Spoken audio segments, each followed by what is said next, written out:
Okay, guys, so we continue with our series. We have done part one and part two with a lot of examples, and right now we are starting to give some examples for part three. So let's see the questions.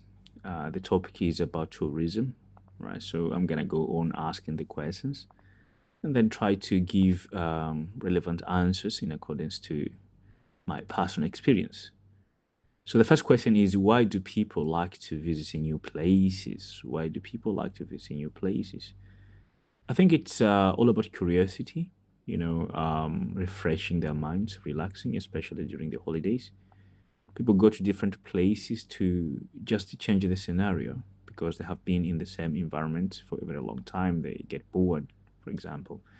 And sometimes it's about learning, when you go to new places, new countries, meet new people, you learn a lot of things from them. They say knowledge is like the sea, right? There's no ending to it, right? So, or like the ocean, where there's no ending to it. So you can learn and learn and learn, but you always have something that you don't know and you need to learn to. So, another reason for why people would love to visit new places could be due to finding opportunities to learning.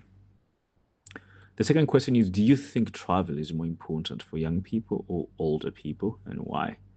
I think traveling is important for both of them, but especially for the younger people because younger people are at the learning period.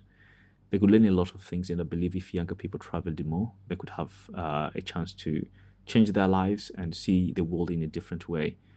When you're looking at most problems in the world are caused by the older people. This is my personal perspective, but this is because they didn't have a chance to learn better when they were younger, and they are used to their own ways, which are wrong, and they're teaching the same ways to the younger people. But if you could somehow capture the young generation, help them to travel more, to read more, and learn more, then you're going to have adults who have experienced life before actually starting living their own boring lives, hence becoming better teachers to their children, and the younger ones. Question number three: how has tourism changed in recent years? I think it depends on where you are, but I don't want to focus more on geography. I want to think or talk a little bit about pandemic, for example, during COVID-19 lockdowns. A lot of touristic places were affected, the economies were affected, so they had to adapt a new way. Right now, we have virtual reality, where you could actually visit the places without being there. Second thing is less and less people travel because they're afraid of this kind of pandemics. And at the same time, we have developed, I mean, a lot of tourist companies have developed their methods to self or help people from this kind of attacks. So they are much more aware of what could happen. So they take precautions, probably trying to save a little bit for um, the dry days. Question number four: do you think tourism always benefit local people? I think no. Sometimes tourism benefits the companies more than they benefit local people because for local people to be benefiting from tourism, they have to take part in it. And in most parts, the local people take part in tourism, but just as employees. They don't start the companies, or when they start the companies, they just die right away. Probably the government doesn't establish or prepare young people to be able to found these companies and stand with these companies and run these companies for a very long time. So that could be the biggest problem. Question number five: what factors make a destination popular? Right. I think the first factor, the most important one, is I think the attractiveness of the place itself. That's why people go to a place, isn't it? But another thing is advertisement. We have a lot of amazing places in the world, but no one knows about them except for those people who explore them specifically due to the lack of advertisements of this country or some locals discouraging tourism because they don't like to see foreigners in their places.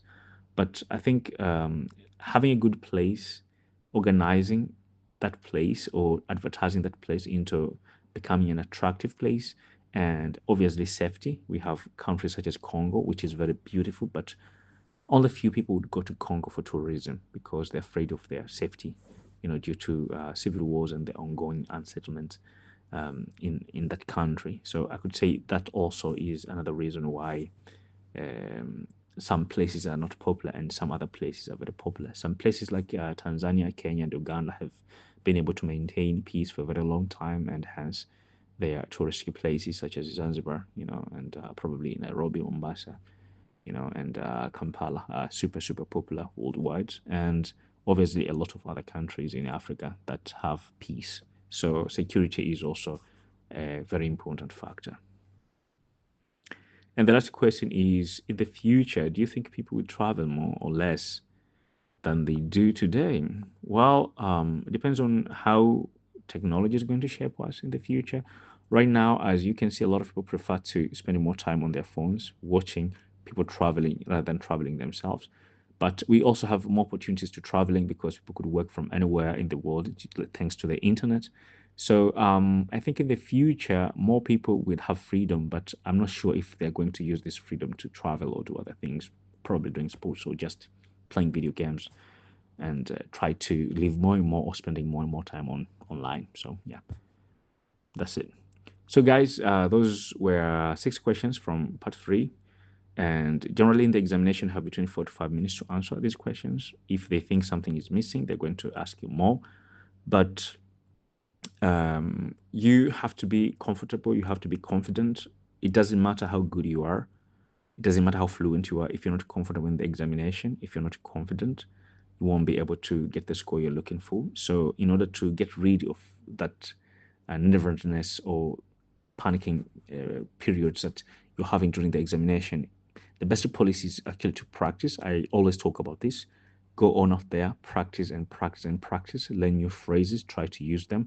Come to sites like this one, try to see how the questions are being answered. Take the examples from there, learn from here, and also try to create your own answers.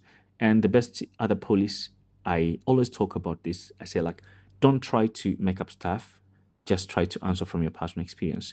If making up stuff is much more easier at that very specific question, that's something different. But it's always the best policy to try to give things that you have experienced. And for example, part 3 is the opinion question. So it doesn't matter what your opinion is. No one is trying to measure your ability to think. That they don't care about your IQ in here. They just care about your fluency in the language. So don't worry about answering correctly or not. The only thing they look at is your ability to express yourself, probably defending your points, and probably organizing your ideas. So go for that. Keep on grinding, prepare, don't give up. Try to do a little even when you don't have time that day. Every time you do something little, it tells you something about yourself. You are a disciplined person. You boost your self-esteem, and hence it's much more easier to maintain this habit in the future. So keep on grinding, keep on fighting, keep on working, don't give up. And hopefully at the end of the day, you're going to harvest the fruits of what you're doing right now. The better tomorrow is the preparation you're having today. What did they say? They say the right time to plant a tree was years ago. The another right time to plant the tree is today. So probably the right time to plant a tree was yesterday. Another better time to plant a tree is today. So start where you are. It doesn't matter if your exam is tomorrow, 2 days later. Just start where you are, do things in a very organized way, and at the end of the day, you're going to increase something. Kaizen, small increments. You do something little every day, they sum up to become something better in the future. So focus on that. Don't worry too much. Be confident. Practice a lot.